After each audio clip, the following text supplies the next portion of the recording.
నమస్తే. కిరణ్ టీవీ భక్తికి స్వాగతం. నేను మీ స్వప్న. ప్రస్తుతం మనతో పాటు ఉన్నారు ప్రముఖ ఆధ్యాత్మికవేత్త, జ్యోతిష, వాస్తు పండితులు, లలిత అమ్మవారి ఉపాసకులు నానాజీ పట్నాయక్ గారు. నమస్కారం గురుగారు. శ్రీమాత్రే నమః. గురుగారు, మనమైతే శని వక్రగతి వల్ల రాబోవు అనగా జూలై 27వ తారీఖు నుండి డిసెంబర్ 10వ తారీఖు దాకా ఏ రాశికి ఎలా ఉంటుందో అయితే చెప్తూ వస్తున్నాం గురుగారు. ఇప్పుడు వచ్చేసి మనం మకర రాశి దగ్గర ఉన్నాం. ఈ మకర రాశి వారికి రాబో కాలం ఎలా ఉండబోతుంది గురుగారు? ఏ విషయాల్లో జాగ్రత్తగా ఉండాలంటారు? ఈ విషయాలు చెప్తారా? తప్పకుండా అండి. ఇప్పుడు 3లో ఉండేసని, మకర రాశి నుంచి 3లో ఉండేసని వక్రిస్తున్నాడు. దీనివల్ల ఏంటంటే కొంచెం ఏలినాటి శని ప్రభావం ధనస్థానం మీద కొద్దిగా పడుతుంది, ఎక్కువేం పడదు. ఓకే.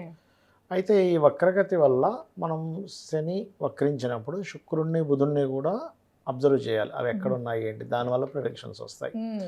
అదేవిధంగా జనరల్గా కూడా వక్రగతిలో ఉండే గ్రహం ఫలితాలు కూడా మనం చెప్పుకుంటాం ఇందులో. అయితే ఈ యొక్క విషయాలు చెప్తుంది నేనైనప్పటికీ చెప్పిస్తుంది సాక్షాత్ లలితా అమ్మవారిగా భావిస్తూ ఆ లలితాంబిక అమ్మవారి యొక్క అనుగ్రహం పరిపూర్ణంగా కలగాలని మనస్ఫూర్తిగా కోరుకుంటూ, ఇక్కడ ఏంటంటే మకరం వారికి జనరల్గా వాళ్ళ తత్వం ఏమిటంటే కష్టజీవులు అండి చెప్పాలంటే. అంటే చాలా కష్టపడతారు, ఎఫర్ట్స్ బాగా పెడతారు. శని కదా సహజంగానే కారకుడు. వీళ్ళు ఏంటంటే వీళ్ళు ఎంత ప్రమోట్ చేసుకుంటూ వెళ్తే అంత బాగుంటుంది లైఫ్ అనేది. వీళ్ళు ప్రమోట్ చేసుకోగలరు. మకర లగ్నం ఆ రాశి అంటే వీళ్ళకి లగ్న కుటుంబాధిపతి ఒక్కడే అయ్యాడు కాబట్టి వీళ్ళ కుటుంబ సపోర్ట్ ఉంది అంటే వీళ్ళ లైఫ్లో అద్భుతంగా వెళ్తారు. కుటుంబ సపోర్ట్ లేదు అంటే పాపం డౌన్ఫాల్ ఉంటుంది వీళ్ళకి మళ్ళీ. సో అందుకని ఎప్పుడు కూడా వీళ్ళ కుటుంబాన్ని కాపాడుకుంటూ వెళ్ళాలి. వీళ్ళకి ఇదే బలం. శని పాడే ఆడ కుటుంబ స్థానం పోయినట్టే వీళ్ళకి. అంటే లగ్నము కుటుంబం రెండో ఒకటే కదా, ఆ రకంగా పోయినట్టు. అయితే వీళ్ళకి థర్డ్ హౌస్లో ఉండే శని ఏ ఫలితాలు ఇస్తున్నాడు ఇక్కడ చూసుకుంటే, 1 జూలై ఆగస్టు మాసాల్లో షేర్ మార్కెట్ జోలికి వెళ్ళొద్దు అని చెప్తుంది. షేర్ మార్కెట్ కదా, సారీ కట్టండి మళ్ళీ. జూలై ఆగస్టు మాసాల్లో అప్పులు ఇవ్వడం తీసుకోవడం చేయకూడదు. తండ్రి గారి ఆరోగ్య విషయంలో జాగ్రత్తగా ఉండాలి ఈ యొక్క మకరం వారు. అలాగే ఇంకొక విషయం ఏంటంటే ఆగస్టు దాటిన తర్వాత మళ్ళీ వీళ్ళకి ఏదైనా అంటే హైయర్ ఎడ్యుకేషన్ కోసము రుణం లభించడానికి, రుణం తీసుకోవడంలో ఇబ్బంది ఉండదు అక్కడ. కానీ జూలై ఆగస్టు మాసాల్లో కనుక రుణం తీసుకున్నట్లయితే అనవసరంగా ఇబ్బంది పడతాడు ఈ జీవుడు. అందులో పర్టికులర్గా ఆగస్టు మాసంలో ఎప్పుడైతే శుక్రుడు నీచపడుతున్నాడో 9వ స్థానంలో, 9వ స్థానం అంటే బ్యాంకింగ్, తండ్రి గారు, లాంగ్ జర్నీస్, లాంగ్ టూర్ వెళ్తుంటారు. ఒకసారి ఒక కారు వేసుకుని ఎక్కడికో, వాహనం మీద మీరు ప్రత్యేకంగా మీ యొక్క వాహనం మీద లాంగ్ జర్నీస్ వెళ్ళేటప్పుడు ఖచ్చితంగా జాగ్రత్తగా ఉండాలి. అయితే 2వ స్థానంలో ఉండే రాహు మీదకి వస్తున్నాడు కాబట్టి ఈ లగ్నానికి శుభుడే కాబట్టి ఇక్కడ ఆన్లైన్లో చేసే బిజినెస్ల వల్ల కొంతవరకు ధన సంబంధించినటువంటి విషయాల్లో ఖచ్చితంగా అభివృద్ధిగా ఉంటుంది, ఇంకా అందులో డౌట్ లేదు. కాకపోతే ఇంకా అభివృద్ధిగా ఉండాలి అంటే ఓం ధర్మాధ్యక్ష ధనాధ్యక్ష ధనధాన్య వివర్ధిని నమః మంత్రం చేసుకుంటూ ఉండాలి. అప్పుడు ఆటోమేటిక్గా బాగుంటుంది. అయితే వీళ్ళకి ఆగస్టు 2 వరకు శుక్రకేతువులు మనకి అష్టమంలో ఉంటున్నారు కాబట్టి ఈ ఉద్యోగం విషయంలో, యాన్స్టస్ ప్రాపర్టీస్ విషయంలో కూడా కొద్దిగా జాగ్రత్తగా ఉండాలి. ఓకే గురుగారు, జనరల్గా అసలు వక్రగతి గురించి మనం మాట్లాడుతున్నాం. ఏ గ్రహం వక్రిస్తే అంటే వీళ్ళ పర్సనల్ చార్ట్లో మకర రాశి వారికి ఎలాంటి ఫలితాలు ఉంటాయి, ఆ విషయాలు చెప్తారా? ఇప్పుడు జనరల్గా ఉండే ప్రిడిక్షన్స్ వేరే ఉంటాయండి వక్రించినప్పుడు భృగునంద నాడిలో. బట్ స్పెసిఫిక్గా లగ్నం నుంచి పలానా ఆధిపత్యం పొందినటువంటి గ్రహము అన్నప్పుడు అది వేరుగా ఉంటుంది. ఓకే. మనకి మకరం వారికి కనుక చూసుకున్నట్లయితే ఈయన సెకండ్ లార్డ్ అవుతున్నాడు. ఫస్ట్ శనినే తీసుకుందాం. శని జనరల్గా వక్రించాడంటే భృగునాడి ఏం చెప్తుంది, భృగునందనాడు ఏం చెప్తుంది అంటే నువ్వు కర్మ బ్యాలెన్స్ ఉన్నావు, ఈ కర్మలో నువ్వు ఇంకో దగ్గరికి వెళ్ళి జాబ్ చేయడము, లేకపోతే రెగ్యులర్గా చేసే దాంట్లో 2 జాబులు చేయడం. కొంతమంది ఉంటారు చూసారు, 2 జాబులు చేస్తున్నా అండి. పొద్దున్నే 9కి వెళ్ళిపోయి 6కి అయిపోయి మళ్ళీ 7కి ఇంట్లో ల్యాప్టాప్ పెట్టుకుని కూర్చొని 10-11 వరకు పని. తెల్లారింది మళ్ళీ లేచాం పని పని పని వీటి పని అంటే పెండింగ్ ఉన్నాడు. అదంతా పెండింగ్ ఉండి 2-3 పెండింగ్ ఉంటాడు. ఎలా అంటే ఇక్కడ వర్క్ చేసేవాడికి పెండింగ్ ఉంటాడు మనిషి, జీవుడు, అమ్మాయి కావచ్చు అబ్బాయి కావచ్చు. ఆ డబ్బులన్నీ సంపాదించి ఏదో ప్రాపర్టీ తీసుకుని వాళ్ళ మనవడికి పెండింగ్ ఉంటాడు, వాళ్ళ కొడుక్కి పెండింగ్ ఉంటాడు.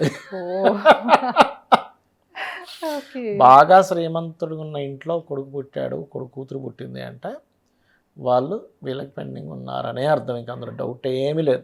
అంటే అమ్మా నాన్న వాళ్ళకి పెండింగ్ ఉన్నట్లు ఏదో ఒక సింపుల్. లేకపోతే వాళ్ళ కష్టార్జితం మొత్తం వీళ్ళకి ఎందుకు దారపోస్తున్నారు? అంతే కదా. మనం ఏమంటాం, ప్రేమ కదండి మరి పిల్లలకి ఇవ్వకపోతే ఎవరికి ఇస్తారనుకుంటాం. వీళ్ళు ఎందుకు పిల్లలుగా పుట్టారనేది ఆలోచించాలిగా. అదే కదా. అవును. అట్లా. సో అందుకని ఇట్లా ఫైనాన్స్ సంపాదన విషయంలో ప్లేసెస్ మారడం వల్ల కూడా బాగుంటుందని చెప్పొచ్చు ఓకే.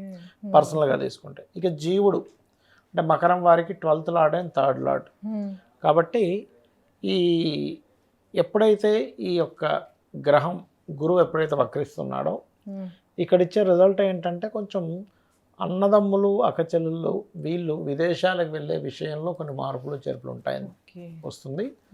జీవుడు అంటే ఈ జాతకుడు అని కూడా చెప్తారు. భృగునంద నాడిలో ఏంటంటే గురుగ్రహం నుంచే మొత్తం వేసుకుంటూ వెళ్తాం, ఏ రాశులు మారుతుంది ఎక్కడికి వెళ్తుంది అనేటువంటిది. ఆ రకంగా ఆ జీవుడు యొక్క ప్రయాణాన్ని చెప్తూ ఉంటుంది. ఆ ప్రయాణం విషయంలో కొన్నిసార్లు గండాలు తప్పించుకుంటాడు. అంటే పాపగ్రహం నుంచి వెనక్కి వక్రిస్తేనేమో గండం తప్పుతుందని చెప్పాలి. లేదు పాపగ్రహం వెళ్ళి గండం వైపు వెళ్తుంది అన్నప్పుడు మనం పలానా ఇయర్లో మీరు ఈ గండంలో పడబోతారు, సో కేర్ఫుల్ అని చెప్పడానికి చూస్తారు. నేను వ్యయాధిపతి కదా, లాస్ కారకుడు కదా. అలాగే శుక్రుడు అనుకుంటే శుక్రుడు ఈజ్ కర్మకారక ప్లానెట్. అంటే సహజంగా మకరం వారు మీరు కనుక గమనించినట్లయితే వాళ్ళ ప్రొఫెషను క్రియేటివ్తో సంబంధం ఉంటుంది. క్రియేటివ్ సంబంధం లేకుండా అసలు వాళ్ళకి ఉద్యోగం ఉండదు. గుర్తుపడి ఎనీథింగ్ ఏదో రూపంలో క్రియేటివిటీ ఉంటుంది అక్కడ. ఇప్పుడు నేను ఒకసారి ఇట్లాగే ఒక జాతకం చెప్పిన బాబు నువ్వు నీ ప్రొఫెషన్ క్రియేటివ్తో సంబంధం ఉన్న ప్రొఫెషన్ అంటే, లేదు సార్ నాదేం క్రియేటివ్ సార్, నేను డ్రైవర్నే అన్నాడు. ఎక్కడ చేస్తున్నావు వర్క్ అన్న, పలానా రామనాయ స్టూడియోలో చేస్తున్నాను. రామనాయ స్టూడియో అంటే ఏంటి అన్న, సినిమా ఫీల్డ్ క్రియేటివిటీగా అంటే ఎలా ఉంటుందంటే అతను డ్రైవరే కానీ ఎక్కడున్నాడు, రామనాయ స్టూడియోలో ఉన్నాడు. మరి అంతకుముందు ఎక్కడ చేసామంటే సినిమా థియేటర్ ఒక అతనికి ఉండేదండి, ఆయనకి డ్రైవర్గా చేశాను. మరి అదేంటి క్రియేటివిటీనే అది కూడా. ఇక్కడ ఏంటంటే మనం అనుకుంటాం ఈయన ఇది కాదు కదా అని. ఇంకో కేసు అయితే ఇట్లాగే ఒకతను గవర్నమెంట్ ఎంప్లాయీ, ఆ గవర్నమెంట్ ఎంప్లాయీకి వేషాలు వేసే అలవాటు కూడా ఉంది. అంటే నాటకాలు అవి. అవును. అతని దగ్గర అసిస్టెంట్గా పనిచేస్తున్నాడు ఒక అతను. క్రియేటివ్ వర్క్ దగ్గర అసిస్టెంట్గా పనిచేస్తున్నాడు. నేను నాకు క్రియేటివ్ ధనం ఎక్కడ లేదు సార్ అన్నాడు. లేదు నువ్వు ఎక్కడ జాబ్ చేస్తున్నావు చెప్పన్న. అంటే పలానా ఆయన పెద్ద ఆఫీసర్ అండి, ఆయనకి ఒక విషయం చెప్పాలి, ఆయనకి ఈ అలవాటు కూడా ఉంది అనగానే కనెక్టివిటీ వచ్చింది చూడండి.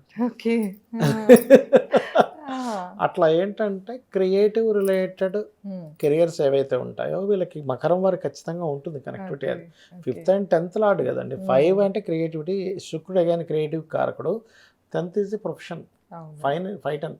అందుకే వీళ్ళకి సహజంగా కూడా ఏంటంటే సంతానం కలిగినప్పటి నుంచి వీళ్ళ కెరియర్ చాలా మార్పు వస్తుంది. చాలా అంటే చాలా మార్పు వస్తుంది. అయితే ఈ కెరియర్ సంబంధించిన విషయంలో మార్పులు ఉంటాయి. శుక్రుడు వక్రిస్తే ఆయన సంతానం విషయంలోని, జనరల్గా అయితే వివాహం విషయంలో మిస్ అవ్వడం జరుగుతూ ఉంటుంది. బుధుడు జనరల్గా మీరు ఎవరైనా ఎక్కువ సెటిల్ వేస్తున్నారంటే బుధుడు వక్రించాడని అర్థం. But knowledge sharing general prediction ఏంటంటే నాలెడ్జ్ షేర్ చేయవు. ఒకటే చెప్తాం, బుధుడు వక్రించాడు, నువ్వేది దాచిపెట్టుకోకుండా నీ నాలెడ్జ్ షేర్ చేయి. నువ్వు అనుకుంటుంటావు ఏమని, అమ్మో నేను ఈ నాలెడ్జ్ షేర్ చేస్తే వీడు నాకంటే గొప్పోడు అయిపోతాడేమో, ఇంకా నా తెలివితేటలు ఏమున్నాయి అనుకుంటాం. కాదు, నువ్వు ఎప్పుడైతే నాలెడ్జ్ షేర్ చేస్తుంటావో నిన్ను అందుకోవడం వాడి తరం కాదు. కుజుడు 4th లార్డ్ మకరానికి, 4 and 11th లార్డ్ వక్రించినప్పుడు ఏమవుతుందంటే రావాల్సిన లాభం తగ్గిపోతుంటుంది, భూమి వల్ల వచ్చేది తగ్గుతూ ఉంటుంది. బట్ అది ఎగ్జాల్టెడ్ పైపు వక్రించడం, శుభగ్రహాల వైపు వక్రిస్తే ప్లేస్ మారడం వల్ల మళ్ళీ వేరే ఇప్పుడు ఇక్కడ అన్నీ వదిలేసుకున్నాడు. కొంతమంది చూస్తుంటాం, చూసారా ఈ ఊర్లో అన్ని ప్లేస్లు వదిలేశారండి, వీళ్ళు వెళ్ళిపోయారంటాం. కానీ అక్కడ శుభగ్రహంతో కనెక్ట్ అయితే అక్కడికి వెళ్ళి మళ్ళీ కోట్లు సంపాదిస్తాడు. ఓకే గురుగారు, వీళ్ళు ఏ దైవారాధన చేసుకోవాలంటారు? వీళ్ళు ఎక్కువ అమ్మవారిని చేసుకోవాలండి. మకర లగ్నం వారు, మకర రాశి వారికి అమ్మవారి ఆరాధన అద్భుతాలు, మిరాకిల్స్ చూస్తారు వీళ్ళు. తప్పకుండా గురుగారు. సో విన్నారు కదా, మకర రాశి వారి గురించి అయితే మనం ఎన్నో విషయాలు ఈ వీడియోలో తెలుసుకుంటూ వచ్చాము. మీరు కనుక ఎలాంటి సమస్యతో అయినా ఇబ్బంది పడుతున్నారు, ఒకసారి గురుగారిని సంప్రదించాలి అనుకుంటే స్క్రీన్ పైన స్క్రోల్ అయ్యే నెంబర్కి కాంటాక్ట్ అవ్వచ్చు. ధన్యవాదాలు. నమస్కారం. శ్రీమాత్రే నమః.